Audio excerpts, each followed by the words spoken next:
नमस्कार विद्यार्थी मित्रों, सरस्वती ग्रुप संचालित ई लर्निंग सिस्टम में आप सब विद्यार्थियों हार्दिक स्वागत है। धोरण 12 नामाना मूળ તત્વો આપણે અત્યારે અભ્યાસ કરી રહ્યા છીએ ચેપ્ટર નંબર 7 ભાગીદારી પેઢીનું વિસર્જન। રેડી, આપણે 3 લેક્ચર છે જોઈ ગયા। ભાગીદારીનું વિસર્જન, ભાગીદારી પેઢીનું વિસર્જન, એ અંગેની બે રીત જોઈ ગયા।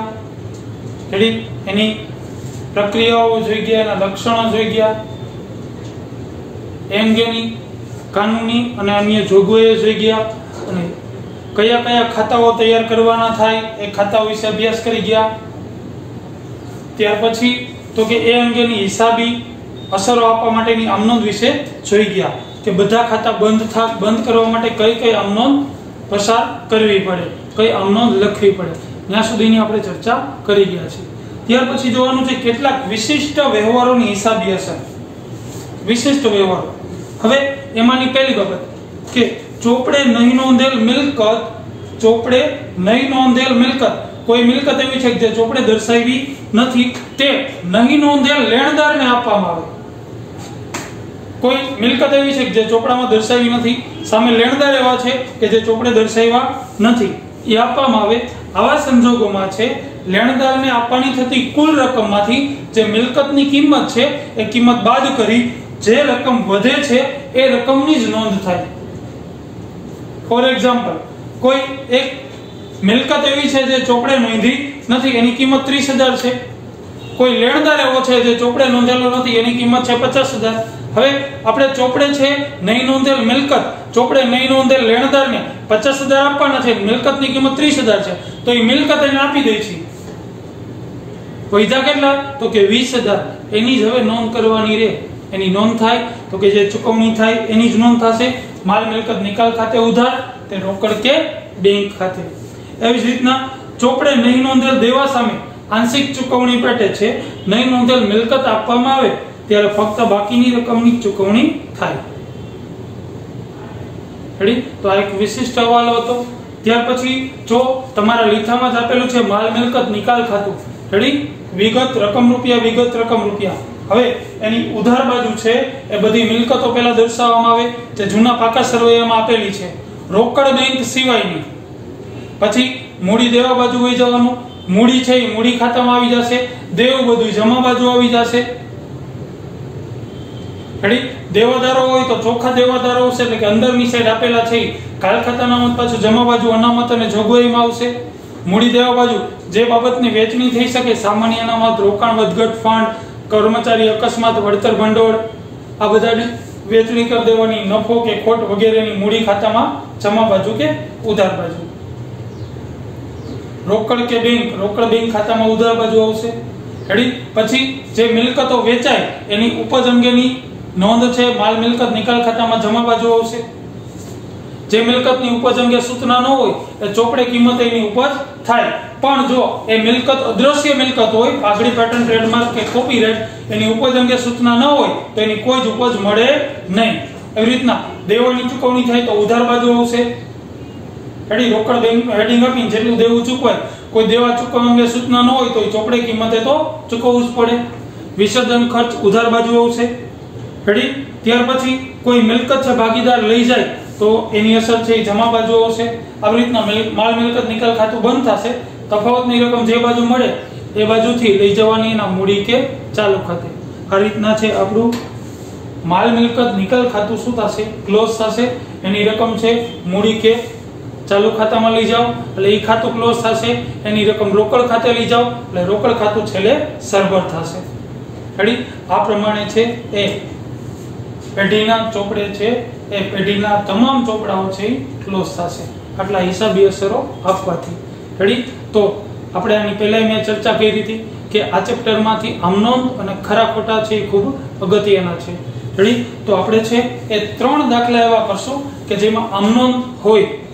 રેડી, એટલે કે ઉદાહરણ નંબર 1 સ્વાધ્યાયનો 5મો અને સ્વાધ્યાયનો 6થો દાખલો, જેમાં આમનોંધ જ લખવાની છે કે અલગ બાબતો આપેલી હોય, વ્યવહારો આપેલા હોય, એની વિસર્જન થતું હોય ત્યારે આમનોંધ શું કરવાની।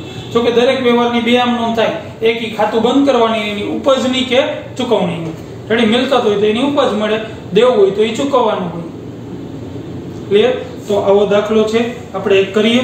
જો તમારી ચોપડીના ઉદાહરણ નંબર છે એ 1, પેજ નંબર આપેલા છે 259, બધાય છે કેલ્ક્યુલેટર છે એ સાથે રાખજો, જેથી કરીને આપણે સરળતાથી ગણતરી કરી શકાય. રેડી? પહેલું જ આપેલું છે તમારે છે એ સૌપ્રથમ શું કરવાનું છે તો કે આ રીતના છે ફોર્મેટ તૈયાર કરવાનું રહેશે. એટલે લખીએ ઉદાહરણ નંબર 1, જે ચોપડીના પેજ નંબર 286 પર આપેલું છે.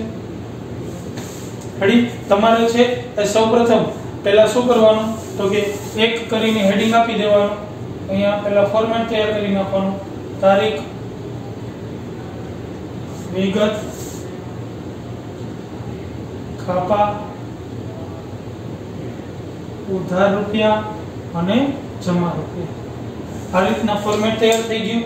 હવે તમારે પહેલા શું લખવાનું રહેશે તો કે પહેલા ઉપર છે એ ઉદાહરણ નંબર 1, પેજ નંબર 286, પછી એની સૂચના, દરેક વ્યવહાર પહેલા લખવાનો રહેશે.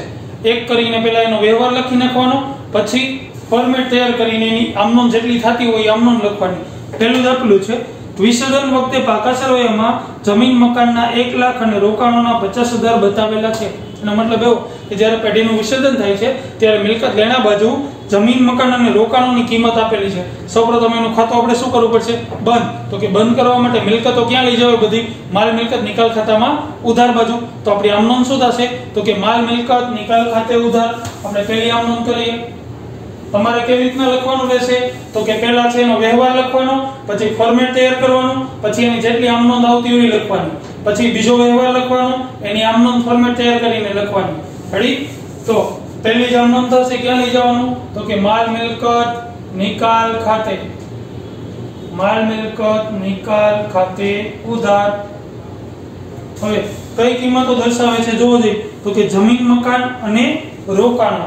તો અહીંયા લખશું તે જમીન મકાન ખાતે, તે રોકાણો ખાતે. એની બાબત જે થશે જે તમારે જાતે લખવાની રહેશે. આની બાબત જે મિલકતોના ખાતા બંધ કર્યા તેના. ઘણી બાબત જે તમારે જાતે લખવાની રહેશે, મિલકતોના ખાતા બંધ કર્યા તેના. હવે આની કેટલી રકમ આવશે તો જોવો જોઈએ, જમીન મકાનના 1 લાખ અને રોકાણોના 50,000. તો અહીંયા ઉધાર બાજુ આવશે માલ મિલકત નિકાલ ખાતે 1,50,000. એમાં જમીન મકાનના કેટલા તો કે 1 લાખ, રોકાણોના કેટલા તો કે 50,000. રેડી? બાબત જે મિલકતોના ખાતા બંધ કર્યા તેના. રેડી? ત્યાર પછી એમાં એવું કીધું છે તેના અનુક્રમે 80,000 અને 60,000 ઉપજ્યા.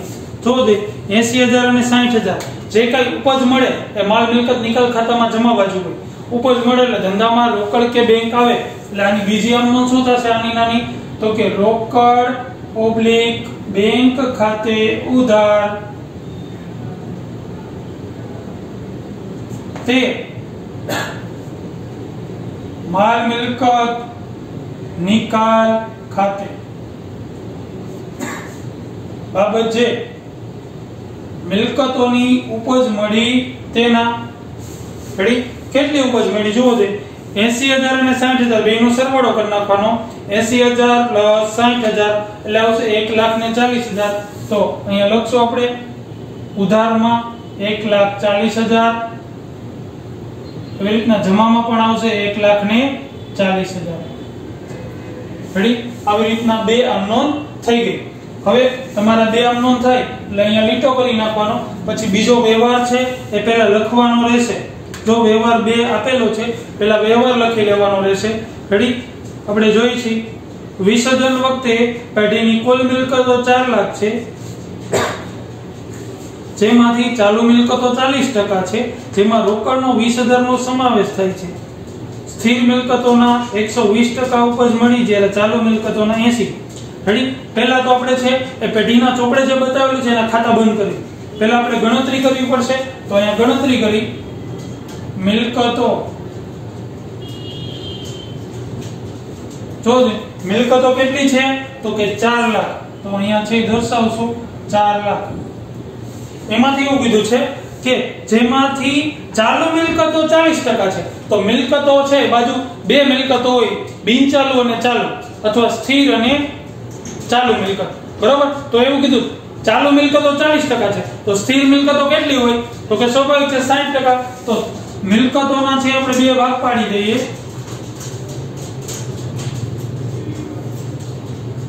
અહીંયા લખી નાખી સ્થિર મિલકતો અને ચાલુ મિલકતો.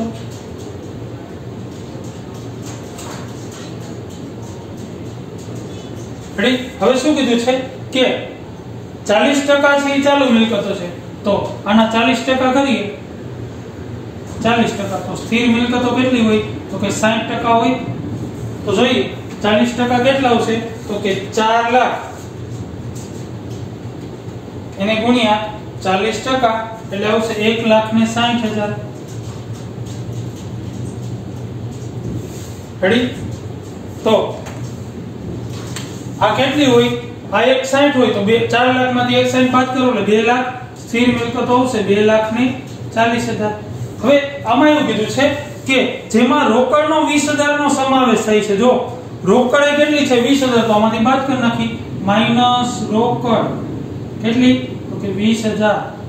એટલે હવે ચાલુ મિલકતો કેટલી વધી? તો કે 1,40,000. જો શું કામ રોકડ બાદ કરી? કારણ કે પાકા સરવૈયાની તમામ મિલકતોના ખાતા બંધ થાય, પણ રોકડ બેંકનું ખાતું બંધ કરવાનું ન હોય, એ ખાતું ખોલવાનું હોય. તમામ મિલકતો છે માલ મિલકત નિકાલ ખાતે લઈ જવાય, પણ રોકડ લઈ જવાની હોય નહીં. એટલે આપણે છે એ પહેલા આ શોધી 1,40 ને 2,40, તો પહેલા આનું ખાતું આપણે બંધ કરવું પડશે. ખાતું બંધ કરવા ક્યાં લઈ જવું પડશે? તો કે માલ મિલકત નિકાલ ખાતે ઉધાર. તો આપણે બીજાની પહેલી આમ નોંધ કરશું. અહીંયા 2 અને પહેલી આમ નોંધ માલ મિલકત નિકાલ ખાતે ઉધાર તે સ્થિર મિલકતો ખાતે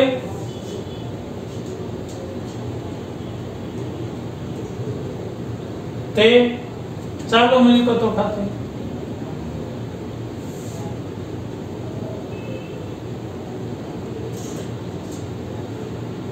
બાબત જે મિલકતોના ખાતા બંધ કર્યા તેના.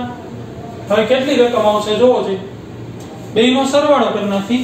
2,40 પ્લસ 1,40 એટલે 3,80,000 સરવાળો થશે. તો અહીંયા લખી નાખી ઉધારમાં 3,80,000 અને અહીંયા લખી નાખી સ્થિરમાં 2,40,000 અને ચાલુ મિલકતોમાં 1,40,000. રેડી? હવે જો એમાં સૂચના આપી છે કે સ્થિર મિલકતોના 120% ઉપજ મળી, જ્યારે ચાલુ મિલકતોની 80% ઉપજ મળી. રેડી? તો પહેલા આપણે ગણતરી કરવી. સ્થિર મિલકતોના કેટલા? તો કે 21, તો 2,40,000 એને ગુણ્યા 120% કરી નાખવાના. અને ચાલુ મિલકતોના કેટલા છે? 80%, તો આને ગુણ્યા 80% કરી નાખવાના. રેડી? તો કરી નાખી. જોવો છે 2,40,000 એને ગુણ્યા 120% એટલે મળશે 2,88,000.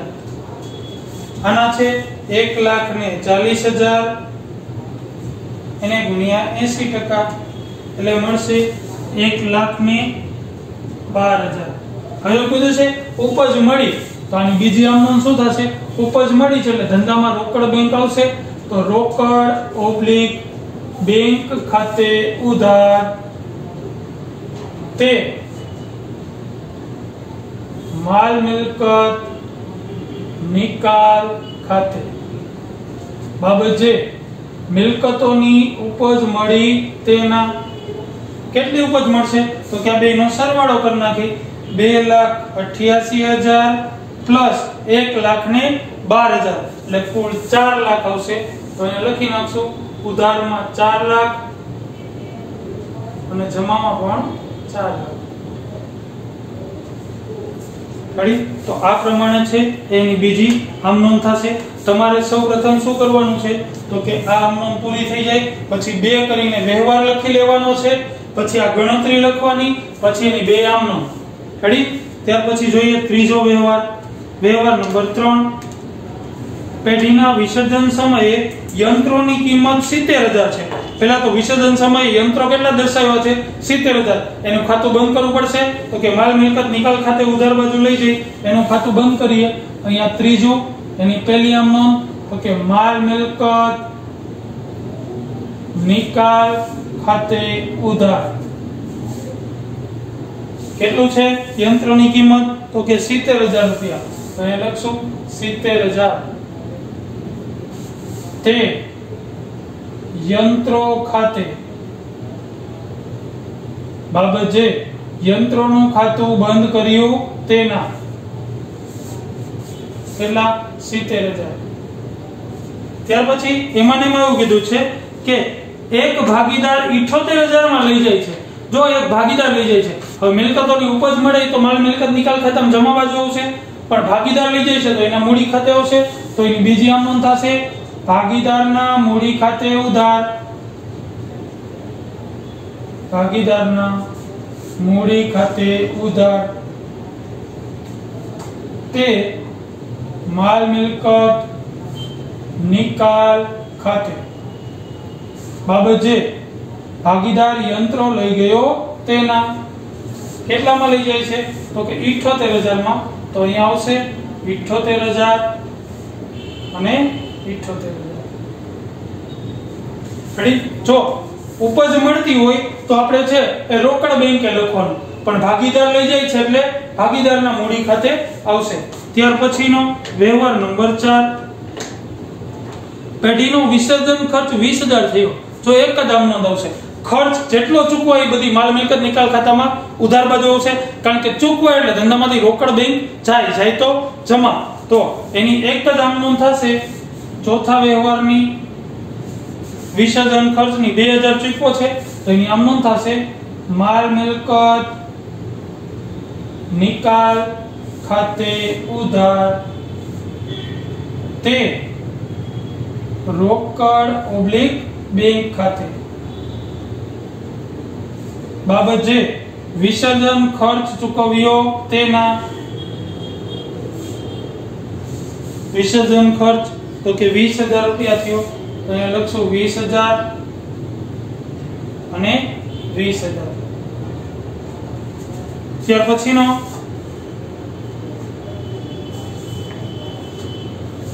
પાંચમો વ્યવહાર, પેઢીના વિસર્જન સમયે ચોપડે નીચે મુજબની મિલકતો છે. જો મિલકતો આપેલી છે એમાં મકાન, પાઘડી, ફર્નિચર અને યંત્રો, પહેલા તો બધાયના ખાતા શું કરવા પડશે? બંધ કરવા પડશે. તો પાંચમાની પહેલી જ આમ નોંધ થશે, માલ મિલકત નિકાલ ખાતે ઉધાર તે તમામ મિલકતોના નામ લખી નાખવાના. તે મકાન ખાતે,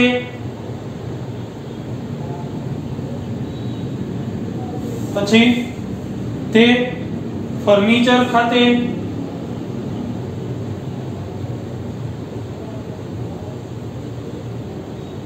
તે પાઘડી ખાતે અને તે યંત્રો ખાતે બાબત જે મિલકતોના ખાતા બંધ કર્યા તેના. હવે આને બધાયની છે આપણે કિંમતો લખી નાખી. કેટલા છે જોવો તો, મકાનના 2 લાખ, તો મકાનના ખાનામાં મકાનની સામે બાજુ 2 લાખ જમા. ત્યાર પછી પાઘડીના ફર્નિચરના 40000, ત્યાર પછી પાઘડીના 20000 અને યંત્રોના તો કે 30000 રૂપિયા. આ બધાનો સરવાળો કરી નાખી ઉધાર. 2 40 2 60 અને 2 90, એટલે કે કુલ સરવાળો આવશે 2,90,000. તો અહીંયા લખી નાખી ઉધાર બાજુ 2,90,000. હવે એમાં એવું કીધું છે મકાનના 220 ઉપજ્યા, તો આપણે સરવાળો કરવો પડશે 2,20,000 પ્લસ ફર્નિચરના 50,000 ઉપજ્યા પ્લસ 50,000। ત્યાર પછી યંત્રોની ચોપડે કિંમત એટલે કે ચોપડે કિંમત એટલે એના 30,000 ઉપજ્યા પ્લસ 30,000। ત્યાર પછી પાઘડીની કોઈ કિંમત ઉપજતી નથી। જો પાઘડી અંગે સૂચના આપી છે, જો નો આપી હોત તો એનું કાંઈ ઉપજે નહીં। એમ કીધું હોય કે પાઘડી પેટર્ન ટ્રેડમાર્ક ના આટલા ઉપજ્યા તો જ એ અંગેની બીજી આમ નોંધ થાય, નકર અદ્રશ્ય મિલકતોની ઉપજની બીજી આમ નોંધ થાય નહીં। પહેલી આમ નોંધ થાય ખાતું બંધ કરવાની, બીજી ઉપજ અંગેની કાંઈ થાય નહીં, જો સૂચના હોય તો જ થાય। રેડી? તો કુલ છે એ ઉપજ કેટલી મળે છે? 3 લાખ। તો બીજી આમ નોંધ લખી નાખી, એની ઉપજ મળે છે એટલે રોકડ ઓબ્લિક બેંક ખાતે ઉધાર તે માલ મિલકત નિકાલ ખાતે બાબત જે મિલકતોની ઉપજ મળી તેના કુલ કેટલી ઉપજ મળે છે જુઓ તો કે 3 લાખ। તો એ લખશું 3 લાખ અને 3 લાખ। રેડી? તો આ પ્રમાણે છે કે પાકા સરવૈયામાં દર્શાવેલ જે બાબતો હોય દરેકની ઓછામાં ઓછી 2 આમ નોંધ તો થાય જ। એક એનું ખાતું બંધ કરવાની અને બીજી કાયની ઉપજ મળે એની કા દેવું ચૂકવાય તેની। રેડી? તો અત્યાર સુધી છે આપણે 5 આમ નોંધ કરી, બાકીની આમ નોંધ છે આપણે નેક્સ્ટ લેક્ચરમાં જોશું। આ તમારે કેવી રીતના લખવાની છે એ તમને ખબર પડી ગઈ।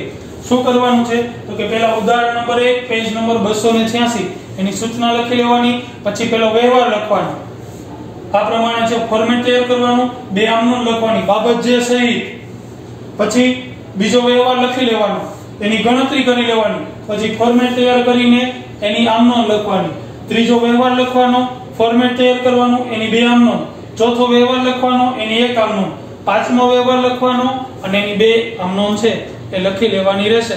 નેક્સ્ટ લેક્ચરમાં છે આગળની આમ નોંધ આપણે જોશું। ઓકે મિત્રો, થેન્ક યુ।